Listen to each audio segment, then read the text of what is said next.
Welcome to Happy Talks with Dr. Alice and Donovan. Dr. Alice Fong is a holistic naturopathic doctor and founder of Amor de Soi Wellness. And Donovan Jensen is a software engineer and founder of HowToHappy.com. Together, they're out to cause more happiness in the world. Hello, everyone. Welcome to Happy Talks. My name is Dr. Alice, and this is my awesome co-host, Donovan. And today we are talking about acceptance of others. So, Donovan, kick off this conversation. What are your initial thoughts when it comes to accepting others? So I think when it comes to, acceptance of others, it really depends on what sort of behaviors you're seeing and how they interact with your sort of thought patterns, right? Like, so for example, if someone is doing something you find morally wrong, it's going to be harder to be accepting of them, as opposed to if it's something that's like, some sort of like a slight disagreement, like I don't like ketchup. I see someone eating ketchup. It's even though I'm like, oh God, it looks gross to me, I am a little more able to accept those kinds of things. So another part of it though is I think there's a lot of people who have patterns that are really judgmental around some random things. So maybe we could start on some of the easier stuff and work our way up to some of the more difficult things like morality stuff. But I see people doing things like, oh, how could you put pineapple on pizza? Oh my God. And sometimes people do that in a silly way, but sometimes people do that in a very genuine, like, this is wrong. This is not how pizza should be made. And it's kind of ridiculous to me because I don't see any benefits to acting like that, or like not having that acceptance around some of those things that don't matter as much. But before I go on to a long ramble, I'd be curious what some of your thoughts are. Well, it's interesting that you mentioned the morality piece, because that in itself, my first thought was that there's it's very based on people's life experiences and perspectives on like what would be considered moral or immoral, and that can vary. I mean, some are a little standard, like killing a person is generally viewed as a bad thing to do. That's wrong. But I was just actually listening to this other podcast, and he was talking about how he kind of deconstructed from being an evangelical, I can't even say it, evangelical, a Christian, a super Christian. I'm not Christian, so I'm messing that up. But basically how he like deconstructed from his Christianity, which was like his whole life and upbringing, and like how he's being perceived now, like by other Christians, is like, oh, they're perceiving him as like, oh, well, you were never really a Christian if you're not a Christian now. Like you were never really that. And that's kind of, and he was like a hardcore Christian when he was a Christian. So it's kind of hurtful. But to the people that are like judging him for not being a Christian anymore, in their perspective, it could be like, he is morally wrong for not being a Christian. And I'm like, from my perspective, there's nothing morally wrong with not being a Christian at all, or leaving your religion if you decide it's not a good fit for you. So it really depends. That was my initial thought when you brought up the morality piece, which I know you wanted to like save for later, but I just dove right in. Yeah. No, I think the only reason I brought it up is because I think if I think about developing acceptance and being able to be like more accepting of others, I think it's a more natural progression if you're struggling with some of the like smaller things or the less important things, to like start there, build that up, and then like over time integrate some of the stuff around like bigger pieces that may seem morally objectable to you, but like you can still figure out how to accept the person. I feel like there's a lot more nuance there, and it's a lot trickier. That's all I was trying to get at, is like, okay, on the scale from like I have full acceptance of everyone and everything, and down to like everything has to be exactly the way I think it should be, or else like, they're wrong and bad. yeah. So there's one, as we're sort of talking about that, I think this acceptance word can sometimes trip people up the wrong way, especially when we talk about things like beyond morals and stuff. I just remember I made a piece of content around something, a similar idea, and somebody was like, hey, if I'm just accepting of of everyone and everything if I just like I'll just accept that someone can come in and take my wife from me and take all my belongings and kill me and kill my family. And it's just like, okay, all right, hold on. If anybody's going to that extreme, like there's a difference between accepting people, accepting their actions, and accepting like differences in values, or differences in, like you're saying, morality is, so some people they it feels like an objective thing, but Right. for all purposes it's a subjective thing, right? People have different sets of beliefs and what they think is moral or immoral. Mhm. So it's not necessarily about like, developing acceptance at that level, at least in my mind, is not necessarily about like, oh wow, anything anyone does is okay with me and I'm just not going to do anything about it. Mhm. It's more about, or at least I've gotten a lot more mileage about around like trying to understand people holistically as people and their perspective and their background and where they're coming from.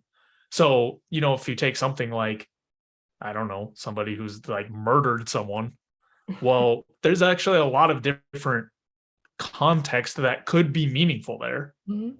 And while it still could be like, oh, cool, well, I don't want this person just like walking around on the streets, depending on the situation, right? Like you could still accept them as a person, but I think for a lot of people, that like last piece, Mhm. that last like area is where it becomes exponentially difficult. And I'm talking about it in a way that's much easier said than done.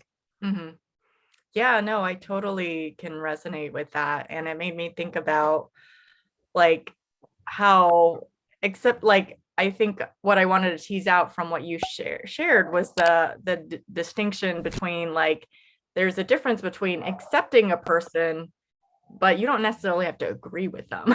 Like you don't have to like just go along with whatever they think and their perception and all of that. It's like, no, you have your perception and that's a valid perception, but they have theirs and that's valid. And, it's not necessarily trying to match their perspective, or it's really about understanding them and why they might have a different perspective and, different opinions, whether it's toppings on a pizza or a sports team or something more serious like politics or religion. It all varies, and it's like people have their reasons for thinking and believing and doing what they do. Yeah, and I think as we're sort of opening up this conversation around acceptance, the reason that it is so useful to sort of develop this kind of attitude towards other people is because when you don't, you end up closed off in a way that not only like limits some of the relationships, but also is more likely to cause conflict and tension where there Yeah. doesn't necessarily need to be any. Like, especially when you, right, if you can't even handle the small things like, oh, this pizza's not made correctly, like Right. that's going to just cause you a lot more conflict and anguish than it would otherwise. And Right. it doesn't really serve you as the other piece, right? Like you don't get anything out of trying to tell someone the way that they should be doing something in that instance. Mhm. And that also can apply a lot of times to things as it scales up in seriousness and intensity. Yeah, yeah, definitely. And it could be, I think what I want to pull out from that is that when, like, let's start with the small things like pizza toppings, and you get really, it doesn't really serve yourself either to be really upset about it. It's like you don't necessarily have to eat that pizza. Maybe you have half and half type of pizza. I don't know what the situation is, but they're not forcing you to eat that pizza. Typically is the situation. And so it doesn't really impact you. And it's like they're eating their pizza, they enjoy it. Let them eat their pizza in peace. Because what if you turned it around and put it on you, if you were just like, oh no, I love sausage pizza, and they're like, ew, how could you think about sausage pizza? It would be weird, and if they made you feel bad about it, then that kind of decreases the experience of what a socializing and enjoying a pizza together, if that might be it. But it doesn't really affect them so much as it affects you. And it's like that old proverb, like, when you're upset or angry with someone else, like giving your enemy poison and expecting him to die, but but you're basically drinking it yourself. I totally butchered that. You know that thing. They say, drinking your own poison. Yeah, it's causing upset for you and distress. And does it really need to be? Is this something you really need to be upset about? Yeah, I can speak from personal experience. I used to be much, much more opinionated about music, like very strongly in a way that was like really judgmental and not accepting at all. Yeah. And I wasted so much time and energy, both just like arguing with people and just like stewing about like, oh my God, like I hate this. This is so dumb. Like I can't believe that people like this and da da da da. And like the piece or the mindset shift that I eventually got to was like the stuff that I enjoy, other people look at the same way.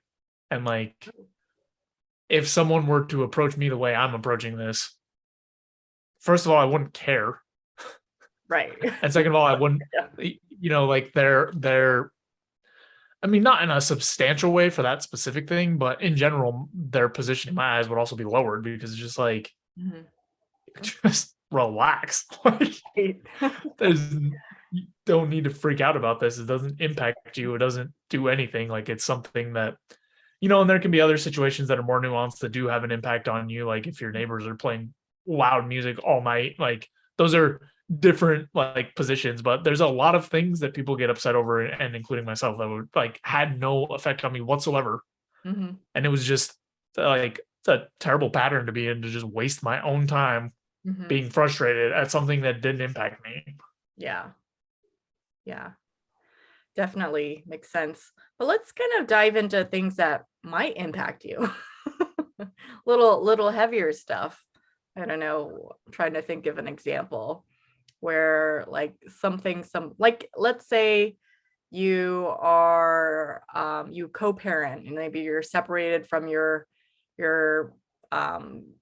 baby mama or baby daddy or whatever reason, and you have different ways that you want to raise your child, but they live in two separate places, and that impacts you when, like, let's say one parent is letting the kid eat a bunch of sugar all the time, and then they come home wanting all that sugar all the time, and they're hyped up and not sleeping well, and it's impacting their grades, and that impacts you because you got to deal with this hyped up hyper child. So what do you think people should do in that type of situation? That's really tough. Let's see, what is a good way to approach that? I mean, I guess the first thing is to figure out which parts.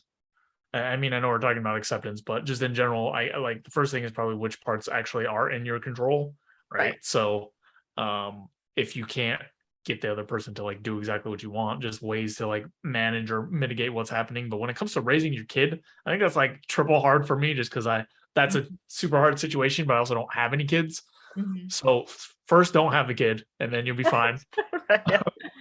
No, but for acceptance, I mean, this is something that's got a lot of mileage for me, which is I feel like unless people are emotionally out of control and they're not really like fully aware and conscious of what they're doing, or at least not thinking clearly, people almost never do what they think is wrong, right? They're always doing what from their perspective they think is right. Yeah. Now there's like a couple edge cases, but for the most part, that's true. And when I realized this, I was able to use a lot more patience, I guess, for other people, trying to see why they would think that whatever the thing that they're doing is the right thing to do. Right. Because like if they want to raise the kid in a way that's different than I want to, you know, in that example, I have to think about like, why would they be doing that? Like, why would they think that's the right thing to do? And if I can get some understanding there, which like when I switched my mindset to that, I was able to a lot of times get more understanding. It gave me way more space to like accept it again, even if I didn't agree with what the actions actually were. So that's a habit that has helped me immensely, is just like trying to figure out, okay, why does this person think this is the right thing to do? Like, why are they getting this kid all hyper? Like, right. Yeah. And they're anyway, the more space I created for that, the easier it's been for me to accept others, even if again I don't agree with exactly what it is. Yeah, no, I do the same thing, and that it really does make a difference, or it helps you kind of get out of your own reaction and upset over, why are they doing this to me?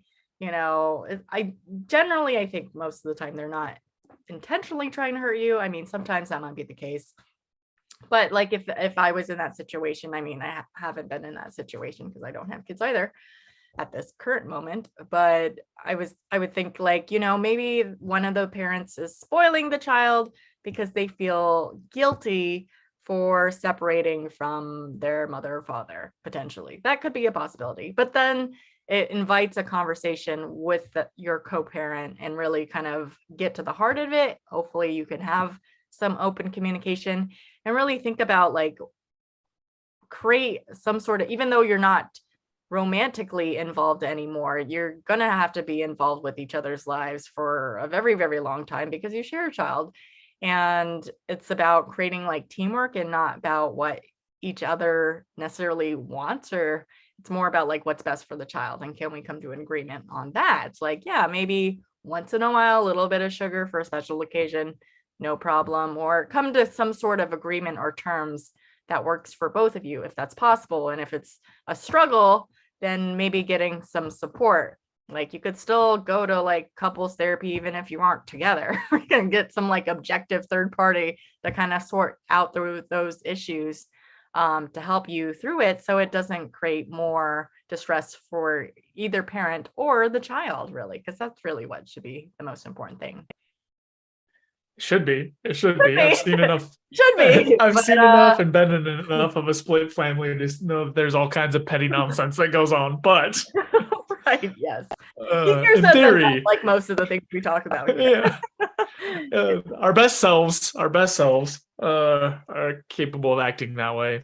Yeah. But yeah, I think that's a really good point of just like if you can, especially if you can create a dialogue, right? That's sort of what you're talking about in terms of like going to therapy or just like opening up the relationship. That's another way that really helps to be able to accept people more beyond just like, you can do these sort of internal ruminations around like, well, like, why are they trying to, why do they think this is the right thing to do? Why are they doing it this way? But also just actually talking to the person and like asking some of those questions. And you may run into walls where it's like, I just really don't agree with that. But at least you'll have an understanding or attempt to have an understanding of why they think it's the right thing to do. It reminded me of another example that's a lot lower stakes, but there's a park across the street from me and they're going to like update a bunch of the stuff and upgrade all kinds of stuff. And one of the things that they were going to do is add a parking lot. And there was people, so there was like a community meeting in the park about the upgrades. And there was people there like basically protesting against the parking lot. and I was like, that's kind of weird. That's interesting. Like, I'll just go over there because I'm interested in kind of what they're working on too. Right. And I thought it was kind of funny because like all the people who were protesting the parking lot were all parked in front of my house. Like, they're like taking up the whole street in front of my house. Yeah. And it's like, well, I want a parking lot. Yeah. But like, I don't want all of you guys out in front of my house. But like, let me go listen to what these people are concerned about. Because at first I was like, I just don't know why they wouldn't want this. Like, why do you want to park on the street and like block up this small street and also in front of my house? But so I went, and when I listened and when I actually like heard people communicate like what their concerns were, and it's because a lot of the residents have lived here for a long time and they're worried that like adding a parking lot and all these upgrades are going to make the park a lot busier, and that's going to cause like more problems because it's like a pretty quiet, tucked away community. Then it was so much easier for me with that understanding to be like, oh, okay, I get where they're coming from. Like, I disagree because personally, like, I would rather have you guys park in a parking lot than in front of my house. Right. But it just opened that door up so much more when I had just a little bit more understanding of sort of the positions and the reasoning behind it, even though I didn't necessarily agree. I was able to be like, oh, that makes like that's a reasonable position for these people to have. They may or may not be correct in what the outcome will be, but like that makes sense to me. Right. Yeah, totally. Yeah, that reminds me of when I lived in Maryland in a small town, and there was they really fought bringing like a Home Depot or a Lowe's to the town. They were like adamant, and I was like, I don't understand. I have to drive like a half hour to get to Home Depot. It would be much more convenient. I could go to the local like hardware store, but like 80% of the time they don't have what I need. So it's just like, this is really inconvenient for me. But I did go to one of those town meetings to get a better understanding and really try to get why they were fighting. And it's similar reasons to your people and why they don't want a parking lot. It's just like, it brings more traffic, it brings more issues, it takes away from local business. So I get it. But also, speaking of that town, it was a stark contrast. Let's dive into like heavier things like politics. Because I grew up in California and then also lived in Seattle area. I grew up in fairly liberal bubbles. And when I moved to Southern Maryland, it's a very conservative county around when like Trump became president. So you see Trump signs all over the place. And I was just like, if I hadn't like lived there, like if I still lived in California or Seattle, I probably would not understand how Trump got elected in the first place. But since I did live there, and you know, these are good people, they're, you know, decent people, they work hard, they're friendly. And I also like heard their perspectives about politics, and it like is interesting how they think about it, and it's very different from how I think.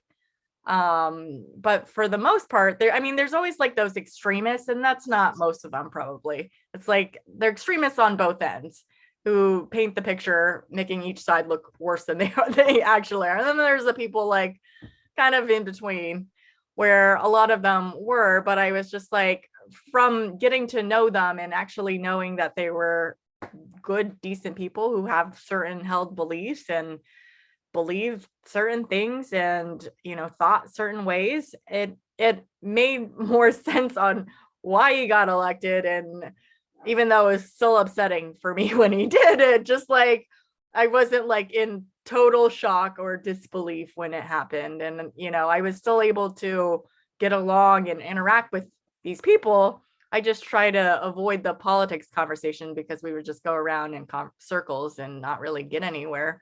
So I just kind of put that to the side so we can have like more engaging conversations and get to know them as just general human beings. And that helped me, instead of kind of seeing them as like they're the enemy and I need to boycott anyone who's associated with that, like, or I can't even talk to you. They're everywhere, and you know, they're human beings and they can be decent people too. With certain held beliefs because of, you know, what they were raised with or what they were exposed to, like all sorts of factors. So I get it. I don't agree, but I get it. Yeah, I mean, it opens up, yeah, or it just goes back to sort of like this idea of like, why, I mean, it's another instance, like, why does this person think that that's the correct thing to do? And a lot of times, like you're saying, like you go into their background and sort of get an idea of sort of the like influences or the forces that have like shaped them into who they are and what they believe. And that helps a lot, even if you don't agree, right? Right. It even works. You're talking about how, you know, like on the extreme ends, it makes both sides look really bad. But like even those people, if you can hear their perspective and see why they believe what they believe, or like hear what it is, like, yeah, you may be like, okay, well, this thing that they're basing a lot of their beliefs on is not verifiable or just like a lie or wrong or whatever. You can at least understand, like, if I were to believe that thing was actually true, it's like that what was it, like the Pizzagate thing, right? Like that guy busted in and was like trying to bust it up and like shoot people and like take things down. Like, but like from the outside, it's like, oh, it's very easy to like figure out that wasn't a real thing. However, I can 100% see if I believed genuinely that was the case, then those actions make sense. Now, how you got to the point of like believing that you think that's true, that's something else. But like, it's a lot easier for me to like accept things like that, even on the extremes, because I'm like, well, if I genuinely believed whatever this thing is, like that action makes sense to me. Yeah. Now you have to sometimes suspend a little bit of like, how did you miss the fact that this is ridiculous? Like, right. but there's probably beliefs that you or I have, or anyone has, that other people look at and like, there's no way that you got to this. This doesn't make any sense. Right. So just trying to give a little more space and realize that like I'm not any different than anyone else in terms of having perfect beliefs or whatever. Again, just opens up the ability to be more accepting, whether or not I agree with the actual final like outcome or thought or decision, or even the train of thought that got there. Yeah. I just realized, one of the things, like, especially I think social media has played a role in creating such polarizing differences in various, whether it's politics or religion or whatever it might be. It can be very polarizing. And I think it's like, it creates this mentality like these people with different beliefs are the enemy, they're villains, they're evil. And it goes both ways, each side. And it's just like, let's maybe stop vilifying them and trying to get them. And I think that would be more productive. It's not about agreeing with them at all. It's about like getting them, and it creates less like distress in yourself.